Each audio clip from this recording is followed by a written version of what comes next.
Hello, hello, hello.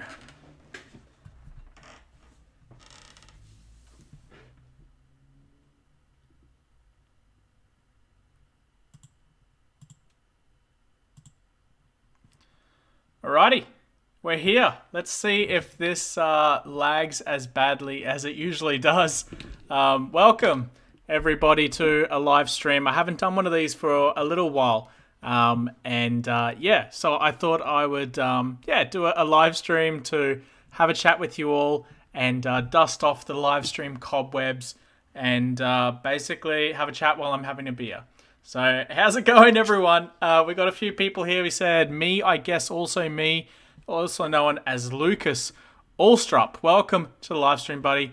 We got Jish Nisai, we got Peppermint, we got Dream Follower, we got 1A, 0.7 Celsius, Mission Condor, Santos Security, Mudasar Hassan, Sinmai Divakar, Tunji, and a whole bunch of other people. So welcome to the live stream, guys. It's probably extremely laggy, like it always is, because the internet here absolutely sucks, and my computer is a bit of a bucket. So it's pretty slow, but bear with me. Thanks for coming on this live stream, guys. I really do appreciate you all coming on here to have a chat with me and, basically just talk and ask questions and learn and get into cybersecurity as an industry. That's what we're here for. It's what we're all about. If you want to message me directly, please just do it on Discord or ask the guys in the questions chat there. There's heaps of people with way more knowledge than me in there, so just go and ask them. Oh my god, it feels good. So, first of all, to answer a few questions that I've had recently around why I haven't been posting as much as I normally do. The reason is that I just started another contract this week. I have been very, very busy with that contract, and it's a 6-month contract, and it's just very full on, to be honest. So I'm still doing my MSP business on the side. I'm working for another MSP doing a contract, which is a red team contract, and I've never done a red team contract before, specifically red team. So it's a lot to learn, and when I get into a job, I like to deep dive in and really immerse myself in that job so I can absorb as much information as possible, as quickly as possible. So that's basically where I've been this entire week.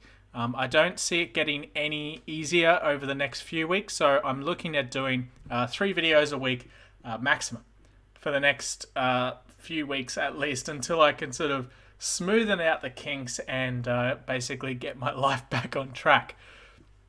I also took a little break. I went away for a week and went to the beach, which is where the thumbnail photo of this video is from. And I had a good time. And I'm just sort of looking forward to basically getting out of my city here and enjoying the outdoors again once lockdown/quarantine is over. There's not much of a quarantine where I am, and I am perfectly safe, so don't stress. But I hope you guys are also all doing okay with all of the various turmoils going on around the world at the moment. Anyway, let's get into some questions now that we've got all of that out of the way. I wanted to sort of address it because it was coming up a fair bit. People saying, where is he? He hasn't posted a video. He's only doing 1 or 2 videos every week. Yeah, I'm just busy, so I'm very sorry. So anyway, get your questions in to the chat thingy on the side there, and I will answer them as soon as I see them. I'm going to start with the first question I saw, which is from Dream Follower, and they have said, "How can I start my cybersecurity career, not carrier? You need to watch your spelling there, mate. First of all, now I'm a high school student." Okay, first of all, just do high school. High school is pretty full on its own. Once you're done with high school, do a CCNA. It is the best certification to do straight out of high school, I think, personally. Also, have a look at the CompTIA Security Plus. I've mentioned it in 1,000 other videos. And have a look at doing that. If you have time to do it while you're in school, go ahead, do it. If you don't, that's perfectly okay. You're not going to fall behind anyone or, be at the back of the line or anything like that.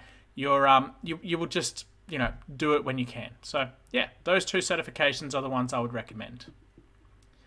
Harmon C says, is it smart to have a CompTIA security and cloud computing? Yes, that is very smart to do. Next question is from Centos Security. Says, what security certificates are most desirable in Australia for a network engineer to transition to cyber? Well, being a network engineer, I assume you also already have a CCNA. What you should do is get a CompTIA Security Plus and an OSCP. That's all you need. That's essentially what you need to get into anything blue or red team in Australia. What to take, Microsoft Azure or Amazon AWS? I wouldn't take either unless you have to. Is Wonix safe for being anonymous? Whonix? I've not used Whonix before. I assume that's like a Linux distro. I'd probably just use Tails. That's what I usually do if I want to do something a little bit risky or dodgy on the internet. What's the difference between cybersecurity and the space security? I have no idea what you mean. Kotlin or Java? Java. How to develop software for cybersecurity? The same way you develop software for anything else, just, focus it on security practices. I think that's a bit of a given. Where was I? Is it best to use a Kali VM or an installation on a laptop? That's a personal preference question. I'm going to have a drink first before I answer this one.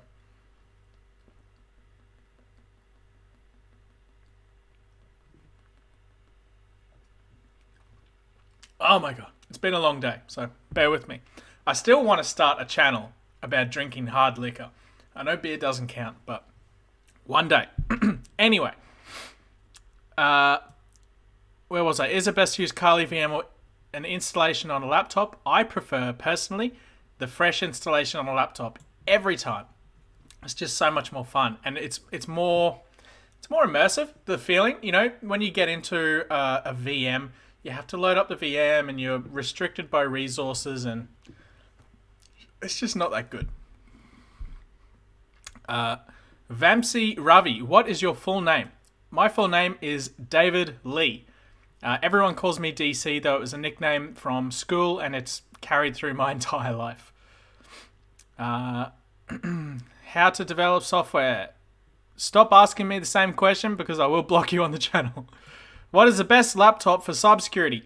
Literally any laptop, but if you want to get into one that's good at password cracking, just have a look at any of the Ryzen CPU ones. They're pretty good, or anything with a graphics card that's like 2 gig plus, which is pretty much all of them nowadays. Are there any networking CTFs? Yes, there are. There's a couple on Wireshark, which are pretty good, and some different like API to networking equipment CTFs. So those I like the Wireshark ones because it's all about packet inspection, which is pretty cool. How do I become as elite as you? You already are as elite as me because your profile picture is black. Therefore, you are the elitist of the elite. Penetration testing or SOC analyst? Up to you. Do you want to go red team or blue team? Someone said you can't be as elite as DC. I mean, whatever. Best Udemy cybersecurity course. There's a lot out there. I don't really know which one is the best. I like the Cyber Mentors ones. They're pretty good. I also like Christy Vlad's Python pen testing course. It is pretty good as well.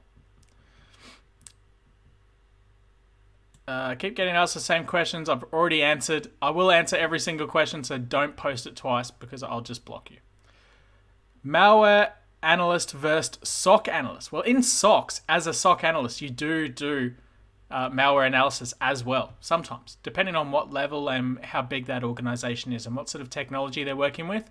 So, yeah, sometimes you do that anyway. It's much of a muchness. It depends what the company brands a job, to be completely honest. Does learning networking help a learning ethical hacking? Yes, it does. the amount I literally got employed for this red team job. So I am an ethical hacker at this company, and they employed me because of my networking experience. So I'm not that good with Linux. I'm pretty good with different Windows systems and services, especially their cloud services.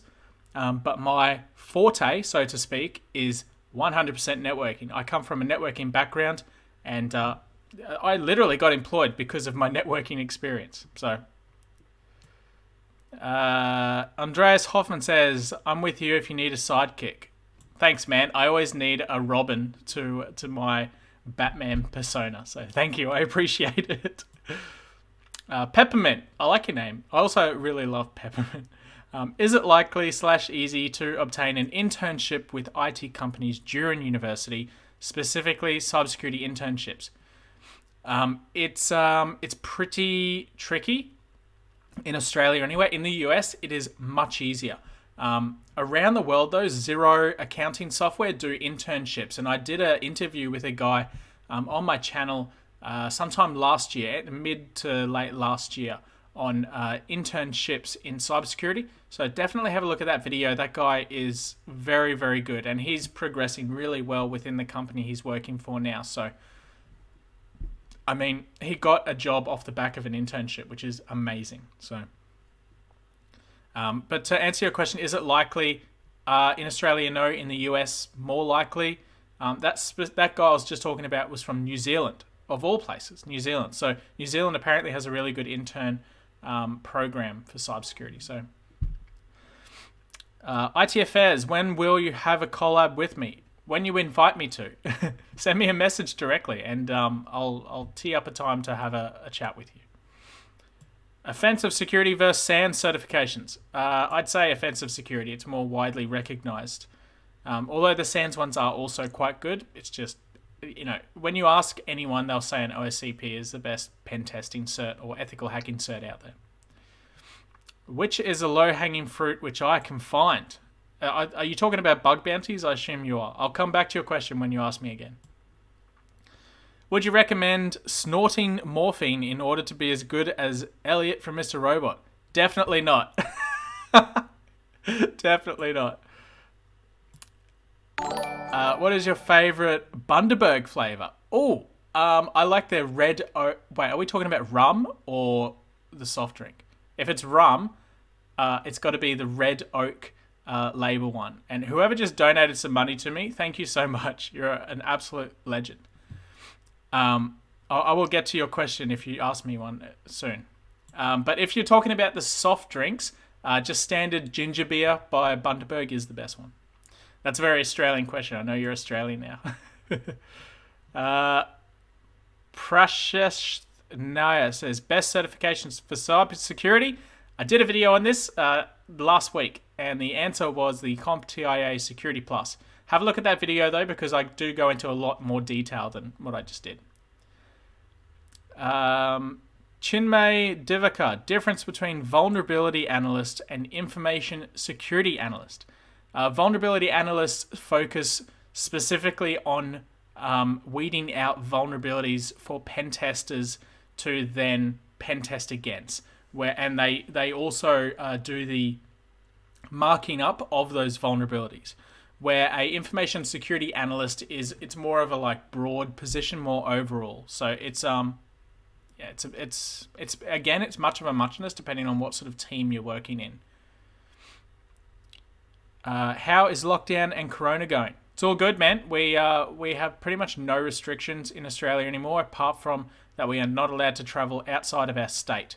But that's okay, because the next state, the closest state is New South Wales to where I live, and that's 2.5 hours drive away. So, I mean, I could drive for 2.5 hours and still be in Queensland. So, yeah. Where was I? How to work in cybersecurity as a freelancer. Yeah, I'm not even going to bother answering that. I have been learning about vulnerabilities and these from 10 months, but not a single bug. Any recommendation? I'm not really that good at bug bounty, so I don't think I'm the right person to ask about that. I would have a look at Stock, his videos. Tom Nom Nom, NahamSec, and Insider PHP's videos. They do a whole bunch of stuff on like how to find your first bug, how to write a report, all that sort of bug bounty stuff. I focus more on the certifications and motivation side of things. So yeah, have a look at that. No, the hard liquor CCIE or OSCP, which one is better for future prospects? Ooh, they're both really good. OSCP is going to get you in earlier. CCIE is more of a like management type role, as far as I'm aware, for other the people I know who have got one. So yeah. Skysec, what's up, man? Welcome to the chat. I've seen a lot of your messages lately in Discord. I need to jump back into Discord at some point and have a chat with people.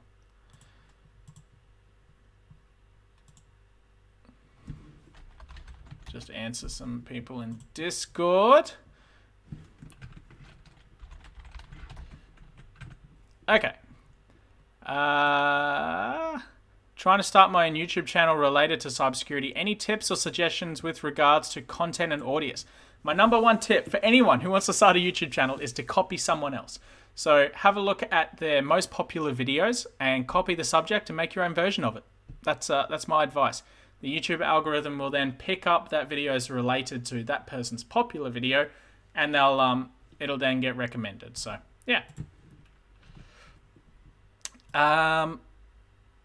Also doing collabs really helps. I mean, I made a bunch of like clickbait videos as my first videos, and then I did an interview with Matt Tran, who has been in the YouTube news a lot recently for not great things, from his channel Engineered Truth, I think it's called, or used to be called anyway. And yeah, I did a collab with him talking about cybersecurity, and that boosted my channel from the beginning to where it is now. Srikar Rao, thank you for the 70. I have no idea what currency that is, but thank you very much for it. I appreciate it. He says, the best debugger for malware analysis. It's a hard question. Let me just have a quick look. Thank you, Frist, for the 50, the 50 sec. I appreciate it a lot. I'm just trying to find my tool. Just give me 1 sec.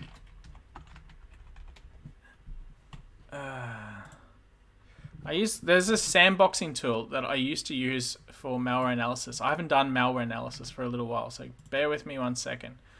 It's called like Cuckoo or something like that. I can't remember exactly, but anyway, that was yeah, I used that mostly before, and I mean, at the places I've worked, they've had their own set of tools to use, so that's what I have used.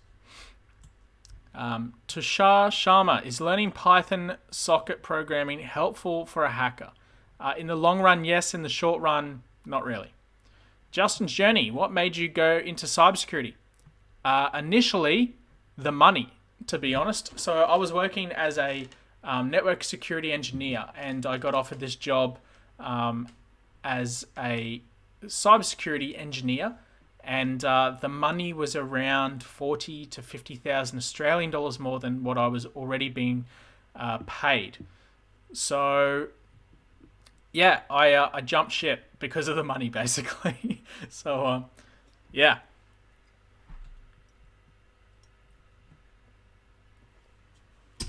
Oh my god.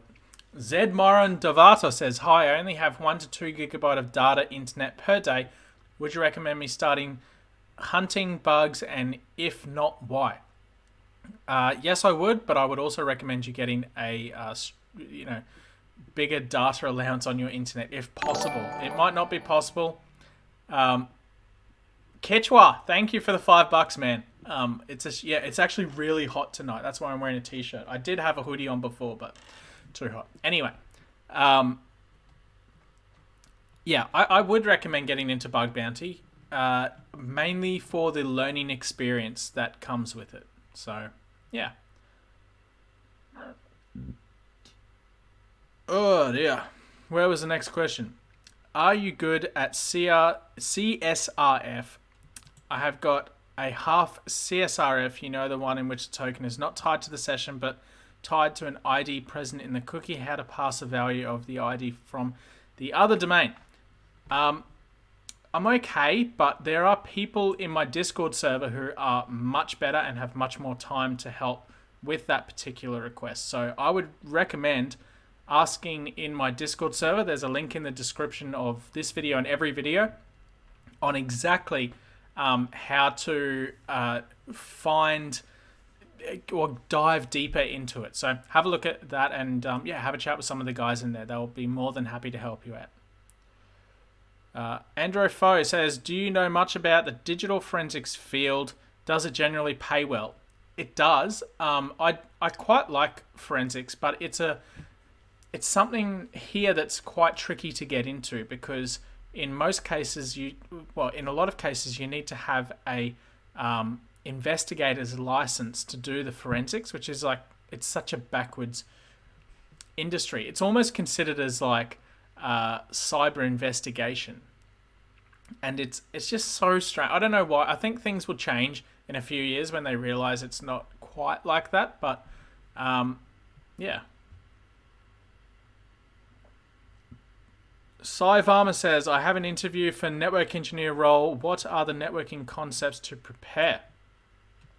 Have you done a CCNA? Because anything that's in the CCNA is usually, some of those bits are usually thrown into an interview. So for example, they're going to ask about BGP or spanning trees or port security like 802.1x, or VLANs, they're always in there. Subnetting, DNS, all that good stuff. It's all going to be in the interview probably. So have a look at that stuff. I'm looking forward to see you doing Twitch. Yeah, I will do some Twitch videos eventually when I'm not as busy as now. Frist, 50 sec. Thank you very much. I appreciate it so much. Thank you for that. Oh God, Bobby Pin. I will answer your question in a sec, Bobby. I'm just getting through these other ones here in a sec.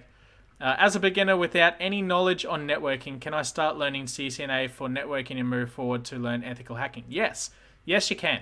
And I actually recommend that in a lot of cases, because the CCNA is like an entry to cybersecurity anyway, to be honest. It's an entry to that whole layer of networking that comes with IT as an industry. So it's definitely worth learning first before then doing something like a Security Plus or an OSCP later on down the track. Also, network engineers get paid very well. In Australia, they average around 80,000 Australian dollars a year. So definitely worthwhile. What is your dream job? My dream job is to probably not work in IT anymore. I've been doing this for 15 years, and sometimes I get tired of IT. So yeah, I mean, yeah, it's tricky. But yeah, I do love IT. I love cybersecurity. Every time I do an IT role, I just fall in love with cybersecurity even more than I already am, and it's just something that I'm very passionate about. So I really do enjoy cybersecurity. Is Udemy hacking courses worth it? Yes, some of them are. Some of them are rubbish. Should I start my cybersecurity career in the public sector, where the starting pay is a bit lower, or pursue a cyber job in the private sector where the starting pay is a bit higher in Australia? If you can get into public, it's still good, even though it's a slower pace and you get paid a little bit less. You're still going to learn a lot, and sometimes the teams are much bigger, especially in the cybersecurity space. If you can work for Department of Agriculture and Fisheries or something like that, in Brisbane alone, their IT team is 30 people in the one building in the city, and they've got multiple different ones. So, and then again, the public safety office, they're the guys who look after the police and the fireys and all the emergency services. Their IT team in Brisbane is 100 people. So that's quite a large team for Australia.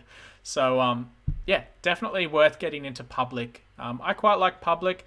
They will also pay for your clearances, which are worth so much money. They're like $30,000 on their own. So definitely worthwhile getting into public. Anchor Dalal says job opportunities in Australia for an Indian cybersecurity engineer, particularly entry-level roles. Should we try to apply? Yes, you should try to apply. They are still, cybersecurity is still a skilled visa listed what's it called, industry or job. So yeah, you can actually get a permanent residency off the back of cybersecurity still at the moment. Saying that, you would have to wait till COVID restrictions are over to be able to get into Australia. But applying now and saying that you can start doing like work experience online first is definitely worthwhile, I think. And I think a lot of people would take you up on that offer. CompTIA, CYSA Plus versus SSCP, which one would you recommend is a better cert? Probably the SSCP, based on the name. The CompTIA CYSA Plus is one that I've actually done, and I found it easier than an OSCP. So, yeah, if you judge it by that, I guess that's what employers are going to look at as well. Frist says, in about 10 days, I will know if I get to start my education as a IT security specialist. Hell yeah, man. That's awesome. Congratulations. I hope you do get that, or start your education rather. And yeah, I'd love to hear more about your journey. So, and thank you again for donating that 50 sec. I appreciate it. I know now it's not $50 though. It's like $8, I think, Australian. But anyway, thank you. I do appreciate it. Lucas Olstrop, what is the best hacking tools to buy when not having a lot of money? Thinking of like a Raspberry Pi, or do you have anything else that would be worth buying? You can get so make your own rubber ducky or a bash bunny.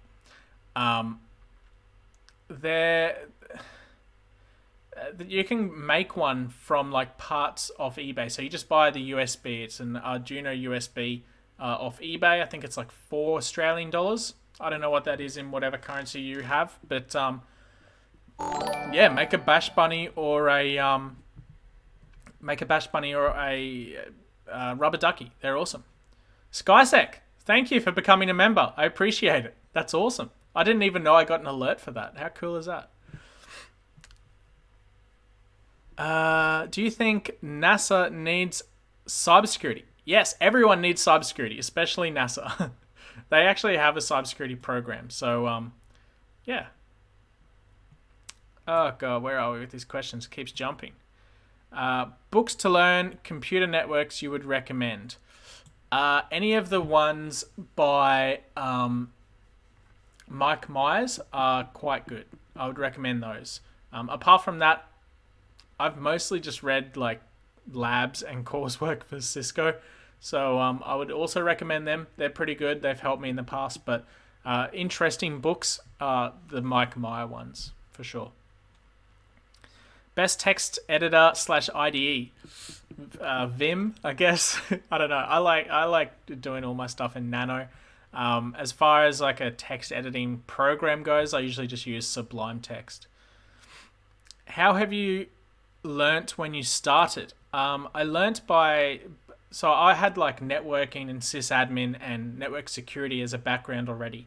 So once I got into cybersecurity, I already knew a lot about how like a firewall works and obviously how a network and different systems work. So I already had that base knowledge, which is why I tell everyone to learn those specific areas before jumping into a cybersec job, because I mean, it wasn't that hard for me to get in, and I'm not a genius or anything. I was just thrown into this sort of area, and then I found that I really enjoyed it, and that's where I went.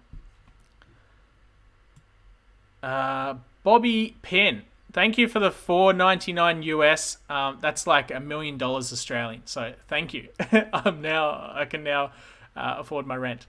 How do you not stay paranoid 24/7 while working in security? It's an interesting question, actually. I'm going to take a drink for this one.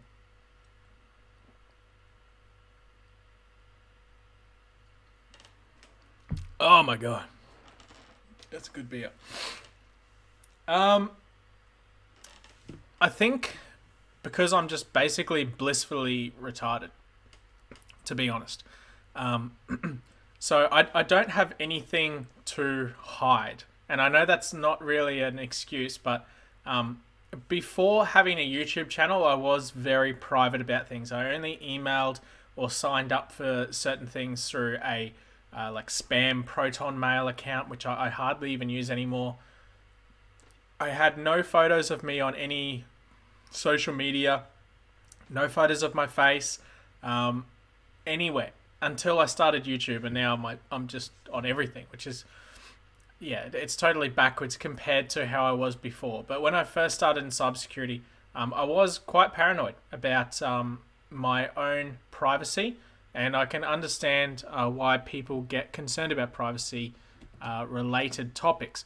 I mostly, yeah, I mean, things have changed a lot since then because I've had this YouTube channel for almost 2 years now, and there's no hiding anymore, so it's a bit hard. But yeah, I guess that sort of answers your question. So, did the hours at an MSP scar you for life?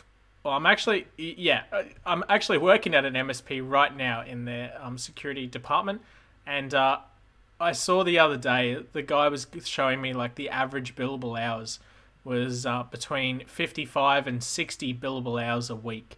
And I was thinking, that's just billable hours. What about all the admin time and other time that they spend is probably like a 70 to 75, maybe 80-hour week that these guys are working. And it's just such a burn. It's, yeah, I mean, I worked at an MSP for like 4 years, almost. And I actually really liked it. But at the time, I didn't have a girlfriend, which was a big factor. It's just me and my dog, and yeah, we just sort of, I don't know, I spent a lot of time at work. I used to go to work at like 7 o'clock, sometimes finish at 11, just to get my hours ahead of everyone else and basically not get fired. So yeah, it definitely scarred me for life. But I did learn a lot of things from working there, and I learned how to manage my time really well. How much time you spend in front of a computer doing hacking, packing, or spend max time being free? All right, here's my schedule. I wake up at 6. I work from around 7:30ish until 5 or 6 p.m. at night. Then I come home, I have some dinner, I walk my dog, I do some renovations at my house, and then I jump on the computer and I either make a video or do a live stream or do some more work. And because that's when the outage windows are for different things that I want to do. So, yeah, I'm pretty much in front of a computer all the time. What are your thoughts on cybersecurity boot camps? They're good if you can get into one, as long as they're not... That you just need to look at what certifications come with the boot camp. If it's just a certification of that boot camp, that's worth jack shit, to be honest. You want like actual industry certifications like CompTIA certs or offensive security certs or something like that from the boot camp. Don't just go into it and get a boot camp cert, because it's not worth anything to anyone apart from them. Hey DC, is cybersecurity a realistic thing to do if you don't live in the city? I live in Albury Wodonga. God damn. Yeah, I mean, you don't... Well, that's a hard question. You can go to, like, a bigger city nearby, though, to be honest, and maybe get a job. Like, it's much... All I will say is that it is much easier to get a job if you were to go to, like, Canberra, Sydney, or Melbourne in cybersecurity, because they have massive teams, especially in Canberra. Yeah, trying to get I guess you could try and start like your own cybersecurity company in the area, but then again, the population is not that large there. It's mostly like army and people trying to get out of Albury Wodonga, from what I've heard anyway. So yeah, it's a bit tricky on that one. I'm sorry for the dull answer, but All right. What's the difference between a SOC analyst and an incident responder? Incident responders respond to incidents and create tickets, and they're kind of like service desk delivery managers, I guess. Whereas a SOC analyst works on different aspects of the SOC team, for example, the networking arm or the systems slash cloud arm or the malware analysis arm or the log viewing arm. Or pretty much everyone in a SOC team views logs. So, yeah. Give me some tips on startup company in cybersecurity. I don't know what you mean. Be a little bit more specific, please. Your age, you started learning networking and hacking stuffs. Two different ages. The first age when I started learning networking, I was still in. I just finished high school actually, and I didn't go straight to uni. I actually did a TAFE diploma first called Network Engineering, and yeah, I learned how I did a CCNA while I was there. That's when I first started learning networking, and that's when I sort of discovered this whole world of networking, because originally I just wanted to own a computer shop and sell computers and fix broken ones. That was my dream at the time. Things have changed obviously since then. When I started learning hacking was much, much later. It was like 10 years later. Shikaro Rao, is it common notion that you'll stop learning after you join a cybersecurity job because you'll be limited to the company it's work? No. It just begins. So, for example, some people might think that I have learned almost everything that there is to learn from cybersecurity, and that is definitely not the case. So every time I go to a new contract, I find there's new things to learn, new procedures on how other people do different things in their own way. Maybe it's better than the other way that I knew, maybe it's not. It's just another way. It's like how to skin a cat 1,000 ways, right? But sometimes it's better than others. So there is that aspect. There's also the different technologies that each place you work at has.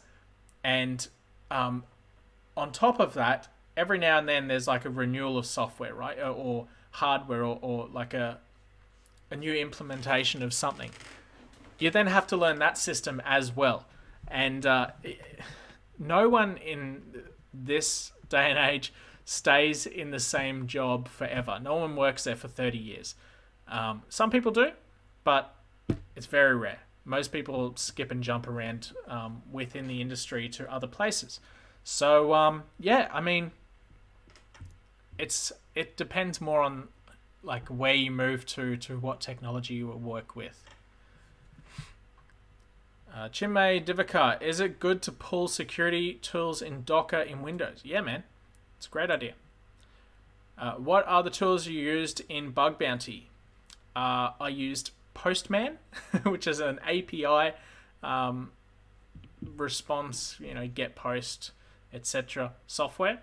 And I used Putty, and I was pretty basic. The Bug Bounty that I did was of some networking equipment, and yeah, it was specifically with the API. So that's the only real time I've done much to do with bug bounties. That's why I always do videos, collabs with people who are in bug bounties to cover that bug bounty area, because I don't do much with bug bounties. I'm definitely not a professional bug bounty hunter. And I've never said I am. But yeah. Can you get a good job with just a certification? Yes, you can. But they're going to look at what experience you have as well. So keep that in mind.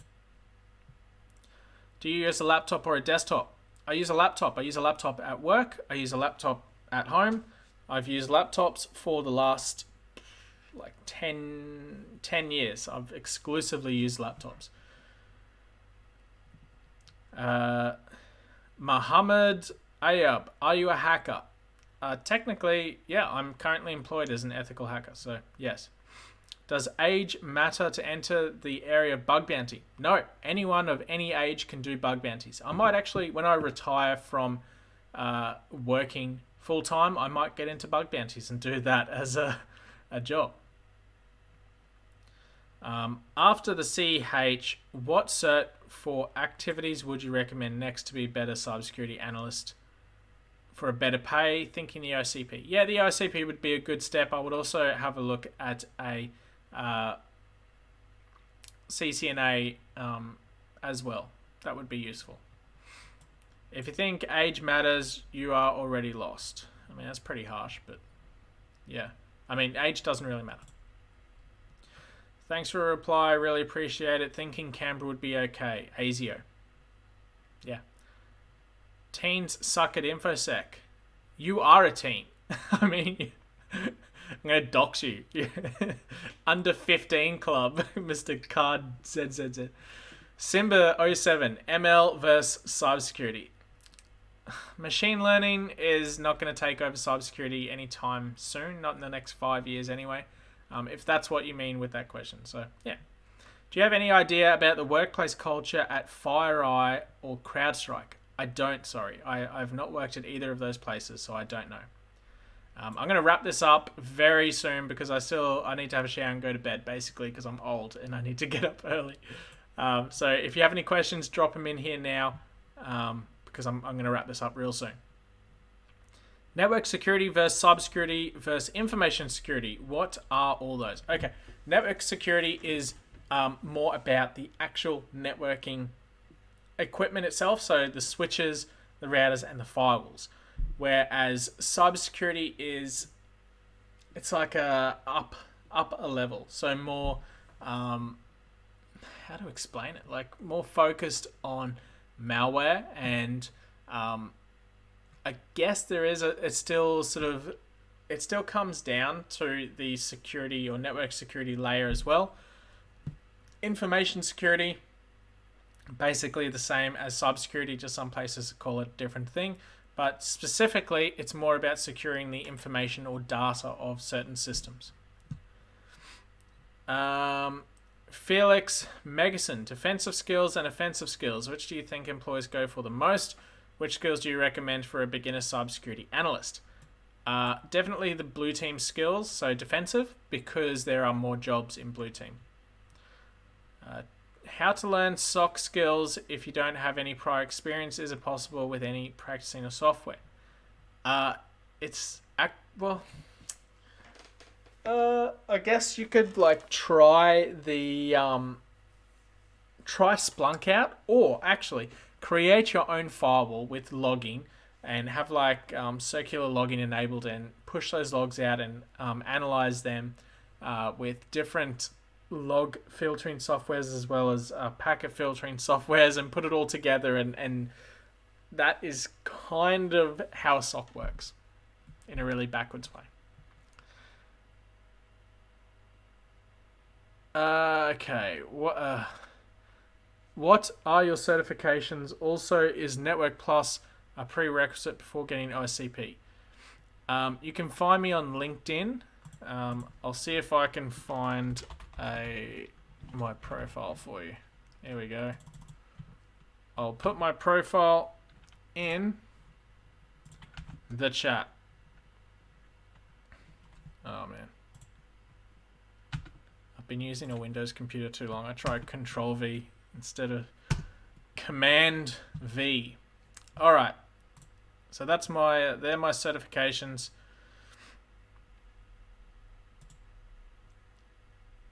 Where is my live stream? Here it is.